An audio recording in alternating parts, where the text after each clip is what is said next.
پکار باندې شي مینا د کتاب او د قلم. د افغانستان اسلامي امارت عالی قدر امیر المؤمنین د فرمان په بنسټ د پوهنې وزارت له لوري د اساسي او ثانوي زده کړو د رئیس په مشرۍ یو 15 کسیزه باصلاحیته کمیټه جوړه شوه تر څو راستنیدونکو افغان ماشومانو ته د زده کړو لپاره هر اړخیزې اسانتیاوې برابرې کړي. یاد وزارت په اړه هیوادوالو ته داسې ډاډ ورکړ.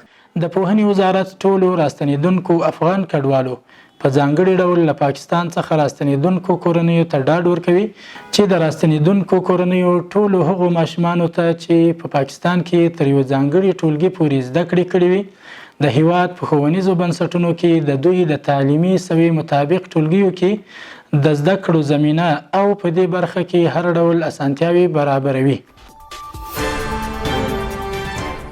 د پوهنې وزارت سرپرست الحاج مولوي حبیب الله آغا په داسې حال کې چې د یاد وزارت یوه پلاوي ملتیا کوله د هرات زنده جان ولسوالۍ ته ولاړ او د یادې ولسوالۍ د وروستۍ زلزلې د شهیدانو له کورنیو سره د کتنې په ترڅ کې د نائب رفیع کلي کې د یوې دیني مدرسې د بنسټ ډبره کېښوده.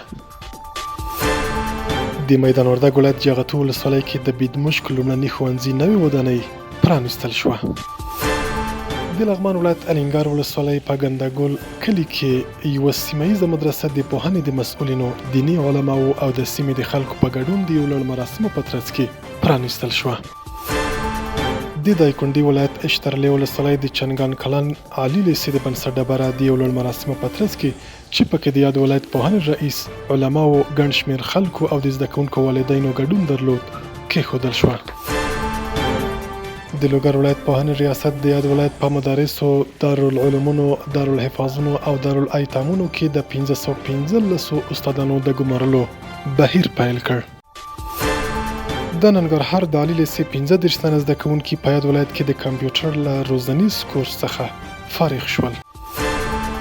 د پکتیا ولایت پوهنې رئیس مولوي عبدالوکیل خالد د یاد ولایت د اطلاعاتو او فرهنګ له رئیس سره یو ځای په مرکز کې د یوه خصوصي لیسې له لابراتوار، کتابتون او درسي ټولګیو څخه لیدنه وکړه. کار دی د تعلیم او تربیې لوی مسؤلیت ورونو غواړي همت ورونو.